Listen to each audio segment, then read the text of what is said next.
You're tuned into Human by AI with Ashish Garg. Real, unscripted conversations about how humans and AI are shaping the future of community finance.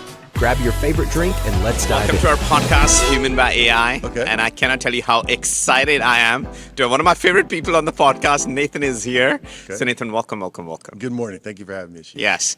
And Nathan, for my audience, can you tell them a little bit more about you? What is it that you do? Where do you live, etc.? Yes, so I'm a president CEO of InRoads Credit Union. We're based in St. Helens, Oregon, about a half an hour just northwest of downtown Portland. I see. And we have our branches in the Columbia County area, which is where St. Helens is. And we also just opened up a new branch in Washington County in the city of Hillsborough in the Orinco Station area. So really excited about our growth opportunities. I see.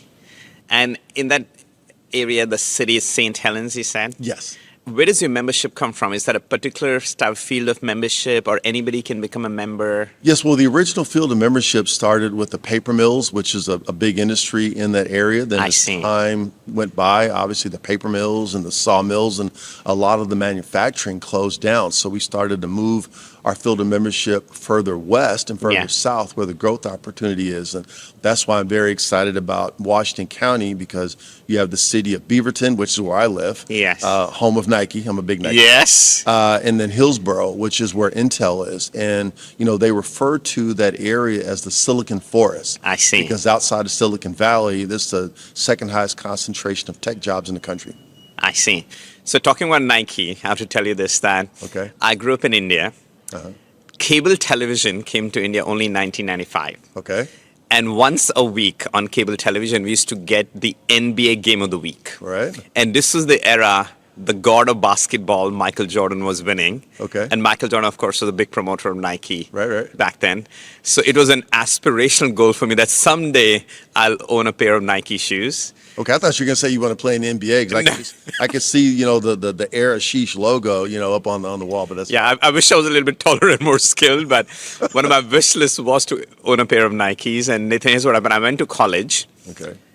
Last 6 months in college, I got an internship that gave me a little bit of stipend, and I literally saved money month after month after month. Okay. 6 months later, I bought my first pair of Nikes. Okay, there we go. Yeah, I like it was that. a big moment. Okay. Big moment. Okay, so it's from the town of Nike, Beaverton, Oregon. Yeah, Wonderful. exactly. Yeah, so and Beaverton's about 15 minutes away from downtown. Very close. This is where I live. I see. Yeah.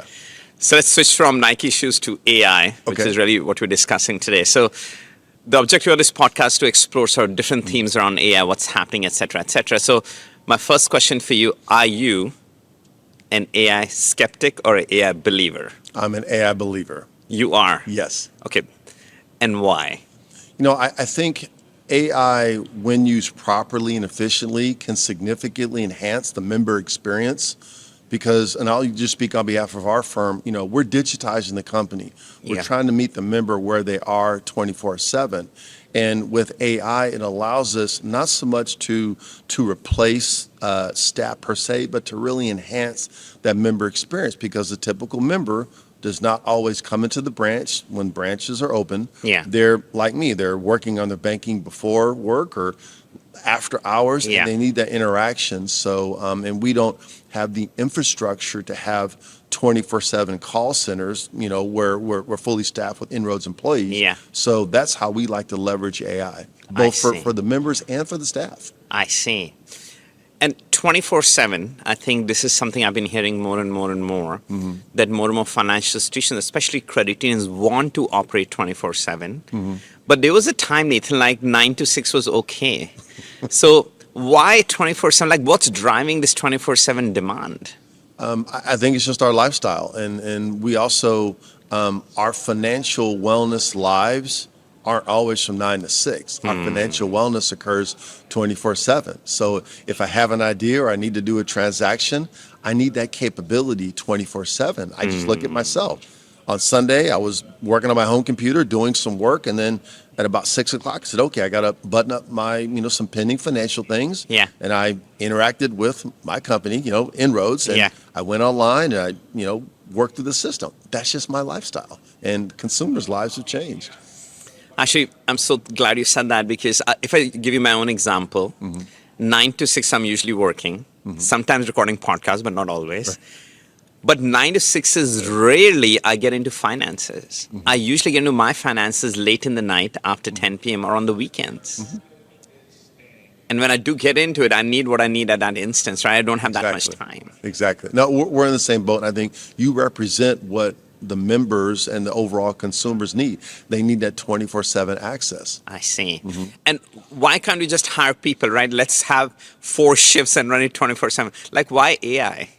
Well, I think it's a professional fallacy for managers and leaders to just hire people to solve a problem. You need to take a step back and say, okay, what's my hypothesis? What am I solving for? I'm solving for the optimal member experience. And the optimal member experience isn't to have people working 24/7, it's how to leverage technology and AI to create that optimal member experience. And that allows us to operate efficiently based on various ratios and KPIs, so forth and so on. That's see. my philosophy. No, I love that. So the way I'm understanding you really want to apply AI is on the experience side, giving people this 24/7 access and a better experience. Yes. And where do humans then play a role over there? Well, I think 2 ways. Number one, we also use AI as a tool of thought leadership for our staff, I see. and that's something that we're building out. But then also, in my opinion, a member of a credit union is never going to be 100% automated or 100% human. There has to be a blend.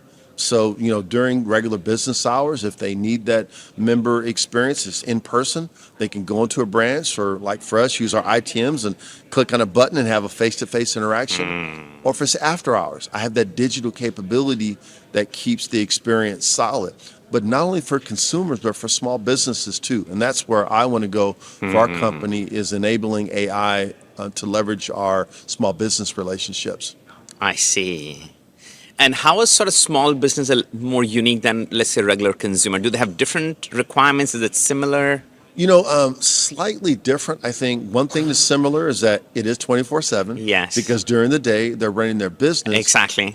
But, at night or before hours, they need to do certain types of transactions. And where I'd like to see us is 2026 is here. And our executives are, working very diligently to execute on 2026. My mind is already at the end of 2027 and 2028, and I'm working back thinking, what do our small business members need? What do our consumer members need? And being able to move our digital roadmap according to what those projected needs are. That's where I'm at. And I think small business, they need that quantifiable relationship.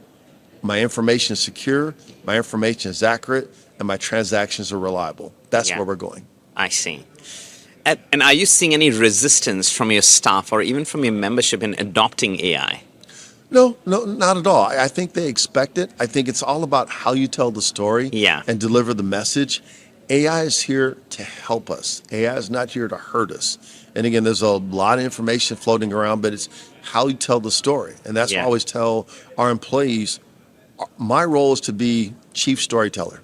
Yes. I'm trying to tell the story of InRoads and relay that story to our consumer members, our small business members, and also regarding our foundation, which we established to help drive financial literacy. And AI plays a big role in how our foundation is going to do that. Telling the story. That's right. Telling the story. Chief Storyteller Officer, sir. Something like that. maybe it's a CSEO. Maybe that's CSEO. Yeah. Wonderful. So for our audience, and there's a camera right there. Okay. Could you look at the camera? Okay. And let's say if there is somebody in financial services, let's say an employee who works there, and they're very scared about AI. Is AI coming for my job? Right. What's your message to them? My opinion is that AI is not coming for your job. AI is here to help you do your job better, more efficiently, and serve the member in the best scenario possible. That's my thought. Awesome. Thank you so much, Nathan. Thank you. It's been such a pleasure. As always. I have to ask you this. You're a big basketball fan? Yes. Did you play? Yes. Okay. Played college basketball, yes. You did? Yes. For which college? Loyola Marymount. I see. Yes. I see. Yeah, a lot of fun. Yeah. So another one of my childhood dreams was to watch a NBA game in a stadium. Okay. So I came to America in 2001. That was the era of Lakers. So Yep, yep. Shaquille O'Neal, Shaq, and Kobe, they were That's ruling. right. Yep, yep. And I came to Santa Barbara, California. We were like Laker territory. Yep, that's right. Back then, I couldn't really afford going to a Lakers game at the Staples Center. But I have to tell you this, 2 years ago, finally, I got to watch my first ever NBA game at the Chase Center in San Francisco where Warriors played. I thought I saw you with Steph after the game, right? That was you guys were going out to dinner, right? I wish. But the only unfortunate thing is Warriors lost that game. But it's fine. But last time, Warriors got their revenge on Trailblazers. So.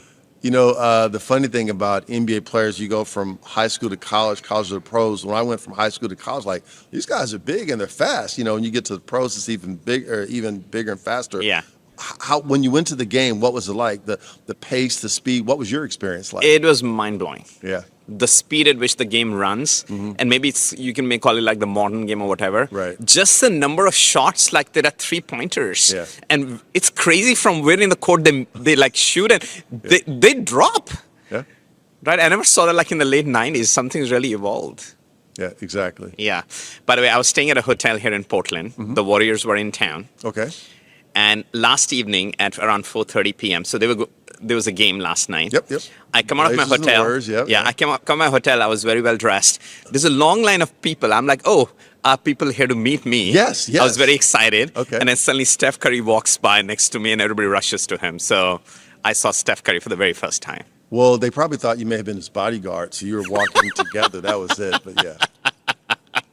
Thank you, Nathan. But Always thank a you pleasure. very much. Always good to see you. Thank you Yes, again yes, for yes. your business too. Thank you. Thank you, sir. Bye-bye.